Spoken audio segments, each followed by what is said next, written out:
making sure that there are no illegal stickers on the windows or windshield anywhere, and also no obstructions blocking my view. So you're done with all of that. Right there above his head on the left, that's the air horn. Tell him, look, this is the air horn or the highway horn. I gotta make sure it's working. This city horn, blow the other one too. Now I gotta check my wipers and the washer fluid to make sure that it works. You just turn them on. When you turn them on and you get them to good work, say, look at the wiper. It's not dry rotted, it's not cracked, it's not broken, it's working the way that it should. Cleaning the window.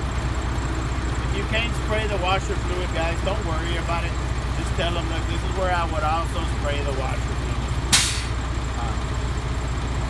After that, well now, earlier I checked all the exterior lights. Well, now I gotta check all the light indicators to go to those lights, to make sure that they're working. So I gotta check the left turn signal indicator. Remember, this is where mostly I'll tend to fail. Because you say the left turn signal indicator and you turn it on and you see that it's working, but what do you forget to do? Put your finger on it. On the light, it's flashing right there like the light. The left turn signal indicator, show me the left turn signal indicator. Left turn right there. Put your finger on that light that you see that comes on. Right turn indicator. Right there, and you put your finger on that one too. Four-way flashers, and you point your finger at them. The high beam indicator, the little blue light right there. A lot of y'all forget that because you're seeing it and you forget to tell them that. Don't forget to put your finger on those lights. The only other one that you got to talk about, but you can't see it, is going to be the ABS light indicator. Because that one, when you turn the truck on, it just comes on and goes away so fast that you don't see it. And if it were to be on, that means something is wrong. So just tell them that. Next, well, you got all the gauges right there, right in front of you. There's 4, the oil pressure gauge. There's 3 things you got to tell them about each gauge. 1, look. When I turn the truck on, I just got to make sure that I see the needle start rising. Okay? That's an indicator normally that the gauge is working, just by that needle move. Second, I have to make sure that where it stops, it is showing me the correct operating pressure for the truck, for the vehicle. And third, I got to check this dashboard to make sure that there is no warning light on, indicating that there is something wrong with the oil pressure or the gauge. So those 3 things. And then you do the water temperature and you're going to repeat the same thing. Which is, look, I got to make sure the needle's rising. It's a sign that it's working. When it stops, it's showing me the correct operating temperature for the truck. And again, check for a warning light, because something might be wrong with the light. And then you do the same thing with the voltmeter. And also, the only one where it changes is when you get to the air pressure gauge, because that's different. That needle doesn't just move and stay in one spot. That needle's moving around, back and forth, depending on how much air pressure you have in the tank. If it's low, that needle moves real slow, guys. It's not going to move really fast. It's just going to start building up pressure, and it's going to be moving a little bit at a time. If it is empty, you're going to see on the left over here, and it's going to say low air. It's your warning light. It's going to be on. It should be on if you have less than 60 pounds of pressure build up. So if you turn it on and it's at 20, 30, 40, 50, all the way up to 59, that light is going to be on. But as soon as it gets to 60, that light should turn off. So that can be part of your explanation. Tell them, I'll make sure that if it's below 60, the warning light is on. But as soon as it gets over 60, then I'll make sure that that light turns off. As it continues to build up, that needle, when it gets over here closer to 120 on the gauge, on the air pressure gauge, well then that's when I got to start looking to listen to make sure that I hear the air governor, which I heard a minute ago, just spray that exhausted air pressure out, right? So that's what you tell them. First about the warning light, and then about the air governor that you do hear somewhere in between 120 and 140. Doesn't necessarily have to happen that you listen to it, guys. The explanation is really what matters, okay? The needle might be, or the truck might already be full. You're not going to see the warning light. It might have already fire governor might have already went off while you're doing the explanation. Just tell them what you're checking for, and that's it. Once you're done with those gauges, and it's only those 4, don't worry about anything else you see in front of you. Just those 4. If you look over there to the middle, you will see the heater and the defrost. So just turn it on, you know how you normally turn your heater on. If you want it to blow right here, well, you put it on the settings for it to blow in front of you. If you want the setting for your V, you put it on the V, right? Or the defrost. Just tell them, look, I'm checking the heater, I turn it on, and if I want it on these vents, well, I'll just turn it on and just make sure that I put my hand in front of them to feel that the hot air is blowing out. You don't have to necessarily wait for it to get hot. It's just the explanation, guys. Again, you're not trying to waste time here waiting for anything to really happen.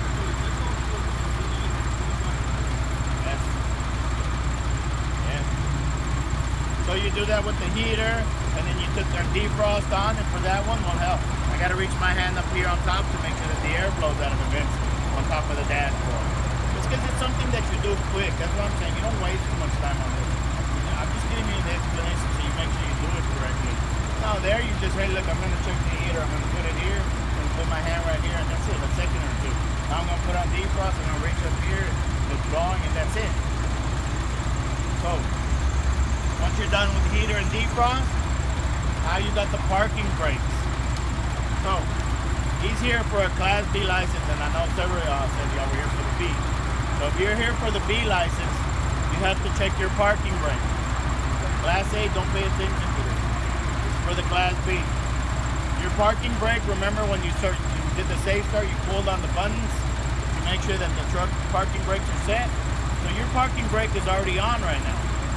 Truck is in neutral, the parking brake is on, so you just got to tell them, look, point at it, the yellow button, look, this is the yellow parking brake button right here for the truck.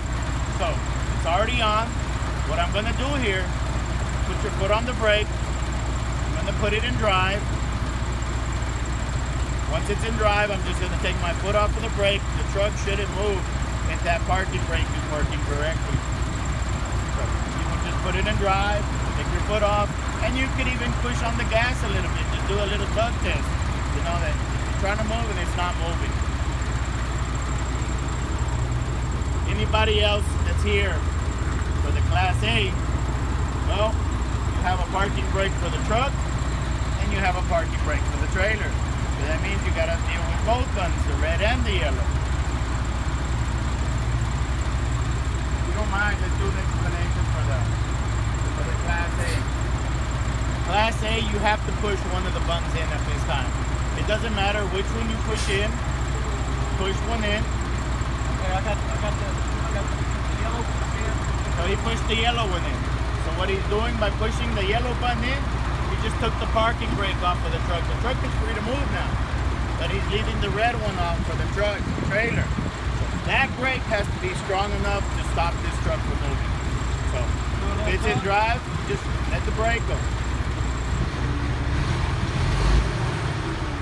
Put it in drive and just see how it tried to move, but that brake stopped it. It's not letting it go anywhere. So that's the trailer parking brake. It's working. Now you pull the yellow button out, push the red button in, and now you tell them, look, now I'm releasing the trailer, and now I'm going to check the truck to see if it works. That one is working too. Something real quick, guys. You don't waste too much time on it. Next, this is for all of y'all. Everybody has to check the service brake, which is the brake pedal. That's the service brake. The way you got to check the service brake, well, you have to move the truck and you got to push on that brake to see if it's going to stop it or not. So for this one, tell them, look, I'm going to check the service brake. You're here for the Class A, well, you got to push the yellow and the red in, so you take both brakes off. If you're here for the B, you only got to push the yellow one in because you won't have the trailer on there. You release the brakes, put it in drive, and tell them, look, I'm going to check the service brake. I'm going to grab the steering wheel with 2 hands. I'm going to move the truck up to 5 miles an hour. When I get to 5 miles an hour, I'm going to push on the brake. It should stop right away, and I shouldn't feel any pulling right or left on the steering wheel. If you don't have room to go 5 miles an hour, just barely move it and stop it right away. That's it. See, I pushed the brake, it's working. Service brake is working. So all you gotta do, again, guys, is the explanation that matters. You said you shouldn't feel any pulling around. Pulling, and then when you hit the brake, it should stop right there. So, at this point in time, after we've done the roll test, can we get out and chalk the wheel? Not a road test, guys. Well, I mean, It's a service brake test. service brake Because test. if you go up there, and the reason I'm trying to correct you here is because if you go up there and you tell them I'm going to do a road test, and you do it, and it's the same thing as the service brake test, the same thing you're doing. But you called it a road test instead of a service brake test, you're not going to get it right. So make sure you say I'm going to do the service brake test. And the parking brake test. People call it the tug test. Not a tug test, it's a parking brake test. You got to get the names correct if you want to get that right. At this point, you're done with both of those. If you look in the middle right there, you got spare fuses, you got reflective triangles, you got a fire extinguisher, and all that is, that's all your emergency equipment that's inside the vehicle that you should always carry. So tell them, look, I got this emergency equipment here. Look, I got these spare fuses. I'm supposed to have at least 6 of them. Show them to them.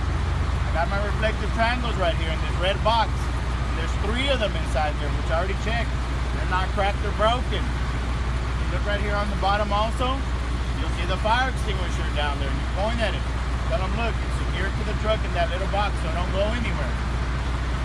I have to make sure that it's fully charged. You gotta check that the pin is in place, make sure it's up to date, and it is not damaged or leaking. It's working. And it works. So, that's your emergency equipment. At this point, this is where some of them will try to get you. Hey, and if you didn't hear it earlier, you just heard that air governor go off, say, hey, look, remember I told you about that air governor earlier? That's what it is right there, that air right there. So you can throw it in at any time, guys, where you just point it out. Back to what we were doing over there. We just called out all the emergency equipment. Like I said, some of them, they've been doing this for a while, and they know that they can try to trick you right here. And they'll ask you, hey, are you done with your interior inspection? What are you going to say? No. Why? Because what does it say at the bottom? Start the air brake test. The air brake test is part of the interior inspection. Make sure you don't leave it out. If you leave it out, that's an automatic fail. Tell them, no, I need to do the air brake test. And then you got everything that tells you to do right there. Look, first thing I gotta do is I gotta get out of the truck and I gotta chalk up one of my tires. You get out, they have the wheel chocks, you just gotta look for them, find them. If you wanna find them before you start your test, just keep them by the truck. The reason I don't say put them on, because if you put them on, how are you gonna be able to move the truck, when you're trying to move it back and forth? You can just keep them next to the truck somewhere where you can right now at this point, get off, grab them, put one here, put another one over here so the truck don't roll back or forward, And it can be this tire, that tire, any tire, it don't really matter. The other side of the truck if you want to. You just gotta put one in the front and the back. It don't roll one way or the other.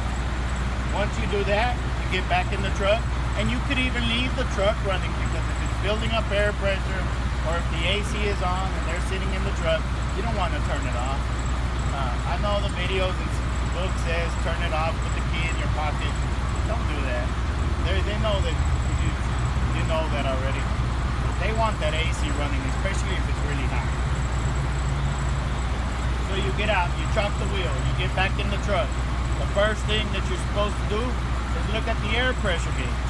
Make sure that the air pressure is built up all the way, that it has at least 120, or you could even tell them, look, I'm gonna go ahead and just make sure that I wait till I hear the governor. But you don't want to wait too long, just put your foot on the accelerator a little bit to speed it up, or just say, look, it's already past 120, so I can start this air brake test. However you want to do that. You want to wait for the governor, or just make sure it's at least at 120. Me, 120 is good enough. So you see 120 on the gauge. Now you're going to do 3 things. 1, turn the truck off. Number 2, turn the key back to the on position. And then number 3, without putting your foot on the brake pedal, just push the buttons in for the parking brake. So you would only push the yellow one in your case. Don't worry about it rolling. It's okay. Or just set the trailer brake back on if you want. Because you're a Class B and you only got to check the yellow button anyways. You say without touching the brake pedal? Without touching the brake pedal. You see how it rolled right there? Uh-huh. The reason it's rolling is because we didn't put the wheel chocks on. That's why over there, that's why you gotta block it up so it don't roll. When you push those brakes in, you're taking the parking brake off, so it can, if it's uphill or down here, it's gonna roll one way or the other. Right, but without touching the brake pedal, you had to put it in neutral, is what you said, or what you had to do? No, it's because everybody tends to hold the brake down while they're gonna push, because they know that if you don't have wheel chocks, it's just something you automatically do, you know. It's something once you start driving, you're gonna know that every time you're gonna release those, you always hold the brake. Because if you're about to take off, there's no wheel chocks. And if it's uphill or downhill, it's going to run the road just like it did with it. You could do that, they ain't going to have no problem with you doing that. What that? Just hitting the brake even though you got the wheel. No, that's why I said chalk it and do not push the brake. Because if you push the brake, you're losing air pressure. See, pump the brakes one time. You see that? Yeah. You push it, you're losing air.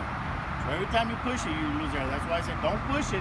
Because you're trying to keep as much air in the system as you are right now. Because you need all that air to be able to check the system to make sure that it's working. So you're not trying to lose air pressure, so don't hold it. Just push. When he pushed in the buttons, he lost air pressure right there. It's not at 120 anymore. It's probably been what, maybe 190 something? See how it's not at 120 anymore? And that's okay because they understand that when you push those buttons in, you're going to lose air pressure, but you started at 120. See, it's at 104, and then you push the brake too, well, it might get it under 100. And before you know it, you don't have enough to finish this test. So, push the buttons in, don't hold the brake pedal. That's why you got to get off and chock the wheel so it don't roll anywhere on you. As soon as you do that, tell them, okay, look, my truck is ready for me to start the air brake test. The first thing that I'm going to do is I'm going to hold the service brake pedal down for 1 minute, or just say the brake pedal down for 1 minute, because what I'm going to do is check to make sure that I don't have any leaks. If you're here for a Class B license, where on that piece of paper where it says the number 4, scratch it out and put a number 3.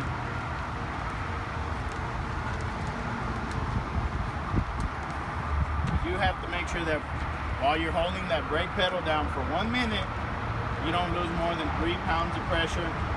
And make sure you tell them while on the air pressure gauge.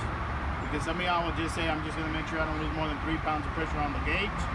And they can get you for technical right there. But he just said the gauge. He didn't say the air pressure gauge. They can fail you right there just simply for not saying the air pressure gauge. Just make sure you tell them that. So you hold it down. You'll see that the needle will move one more time. He said 104. Maybe it's at 100 or 101 right now. Because when he pushed it, remember he lost some more air pressure right there. But he's holding it for a whole minute right here. And you just got to be looking at the time. You can bring a watch. You can bring your cell phone. Stopwatch if you want. Just something to time it for 1 minute. And you're just looking at the time and you're looking at the air pressure gauge. Time, air pressure gauge. So the Class B has to say 3 pounds.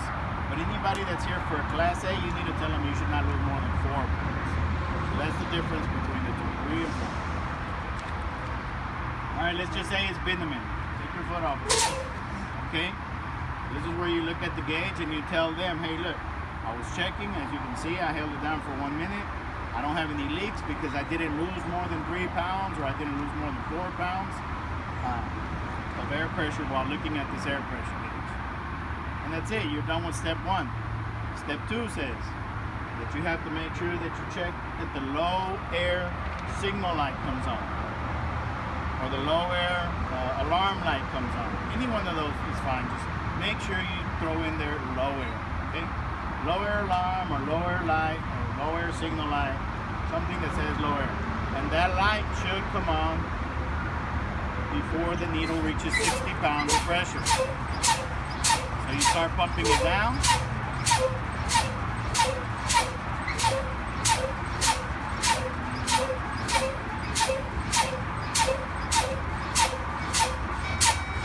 There it is. It came on at 60 pounds. So it's working, right?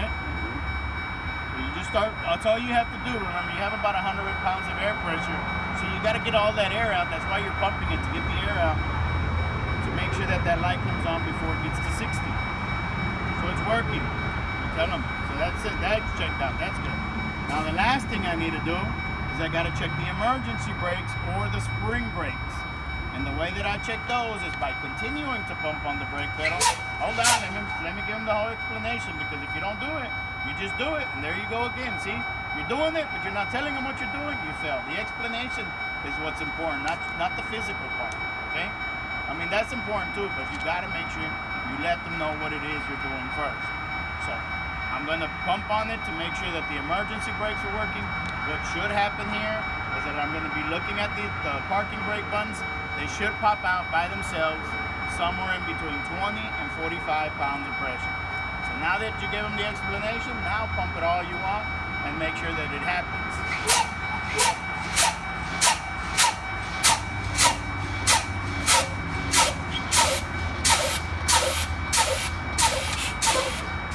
CDL is 30 pounds. Both of them? Well, the rim one was already set. Okay. So, it's working. Popped out at 30, that's in between 20 and 45, right? So that was the last step on that piece of paper, as you can see. It's just 3 steps. 1, where you have to hold it for a minute. 2, where you got to pump it for the warning light to come on. And 3, to make sure that the emergency brakes are working by themselves, where the buttons pop out by themselves as you're pumping it. So at this point, if you pick the card B, and you just did everything that we just did, you're done. They'll ask you, okay, are you done now? Yeah, I'm done. I did everything I'm supposed to do. I checked the lights, I did the engine start, I just did the interior inspection. That's it. Once you say you're done, guys, in there, are you sure? Yes, I'm sure. At this point, you're gonna see that they're gonna start grading your paper, your test, and it might take them a few minutes. And while you're sitting there, you can turn the truck back on. You're not being graded anymore, but you can go ahead and turn it on for the AC to start blowing on them. Not only that, to start building up the air pressure on the truck again, because you just emptied out all the air out of it. And you can even get out and remove the wheel chocks. You're already done. Right now, you're just doing this just to do it, you know, just to get it ready, you know, just in case you are gonna pass it, you're gonna move on to the next thing, you know. You don't want to be wasting too much time there. They'll let you know here, okay, you passed, move on to the next step. Or hey, I'm sorry, you failed. Schedule another appointment so you can come try it again. They will let you know right here. And that was card B. Go ahead and shut it off. Go ahead and pull that key out and turn the lights on. That's what's keeping the alarm on. So card B, see how we only did that section, but that was actually a whole test right there. Because that's the card you picked. Let's say one of y'all here picks the card C. This is only for the Class A. But you know what? Let me do the A. So anybody doing the Class B can get out here once I'm done with the A. And then we'll do the C for the last one. So if one of y'all here picks card A, your instructions are going to be, look, you got card A.